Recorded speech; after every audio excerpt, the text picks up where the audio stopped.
मित्रांनो, big boss मराठीच्या घरात काल नॉमिनेशन प्रक्रिया पार पडलेली आहे आणि या नॉमिनेशन प्रक्रिया अंतर्गत पुन्हा एकदा 4 सदस्य हे या आठवड्यात बिग बॉस मराठीच्या घरातनं बाहेर जाण्यासाठी नॉमिनेट झाले आहेत. तर नेहमीप्रमाणे हा जो टास्क आहे तो युनिक नाही आहे, तोच टास्क आहे. आता या टास्कमध्ये बिग बॉस दुसऱ्याचे फोटो गळ्यात घालायला सांगतात आणि बिग बॉसने इथे एका लाईनमध्ये सगळ्यांना उभं केलं आहे. बिग बॉस जेव्हा बजर वाजवतील त्यावेळी त्यांच्यासमोर पण बजर आहे. तो बजर पहिल्यांदा जो कोणी वाजवेल तो त्याच्या गळ्यात असलेला फोटो समोर आग ठेवलेल्या त्या आगीमध्ये टाकून त्याला नॉमिनेट करणार आहेत.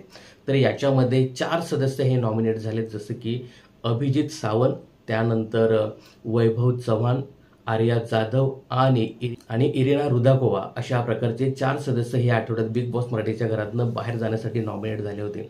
आता ज्या पद्धतीने तो प्रोमो समोर आलेला आहे, या प्रोमोमध्ये आर्याच्या गळ्यात इरिनाचा फोटो होता, त्यामुळे मग आर्याने इरिनाला नॉमिनेट केलं. त्यानंतर अभिजितच्या गळ्यामध्ये वैभवचा फोटो होता, त्यामुळे वैभवला अभिजितने नॉमिनेट केलेला आहे. म्हणजे घनश्यामच्या गळ्यामध्ये अभिजित सावंतचा फोटो होता. तर ही 3 नावाची समजली, परंतु आर्याला कोणी नॉमिनेट केलं हे अजून कळालेलं नाही. आता ही सध्या सोशल मीडियावर माहिती येते. आज टास्क आपल्या समोर येईलच, दिसेलच आपल्याला, तेव्हा कळेल की फायनल ही नावं आहेत. परंतु सध्या तरी अभिजित, त्यानंतर वैभव, त्यानंतर इरिना आणि आर्या अशी 4 नावं सध्या नॉमिनेशन लिस्टमध्ये आलेली आहेत. मग काय म्हणता पब्लिक, या 4 नावापैकी तुमचा सपोर्ट कोणाला असेल आणि कोण जाईल या आठवड्यात बिग बॉस मराठीच्या घराबाहेर? काय वाटतं, कोण जाऊ शकतो हे कमेंट्स करून नक्की सांगा. बिग बॉस मराठीच्या अशाच अपडेट्स जाणून घेण्यासाठी चॅनलला सबस्क्राईब आणि फॉलो करायला विसरू नका.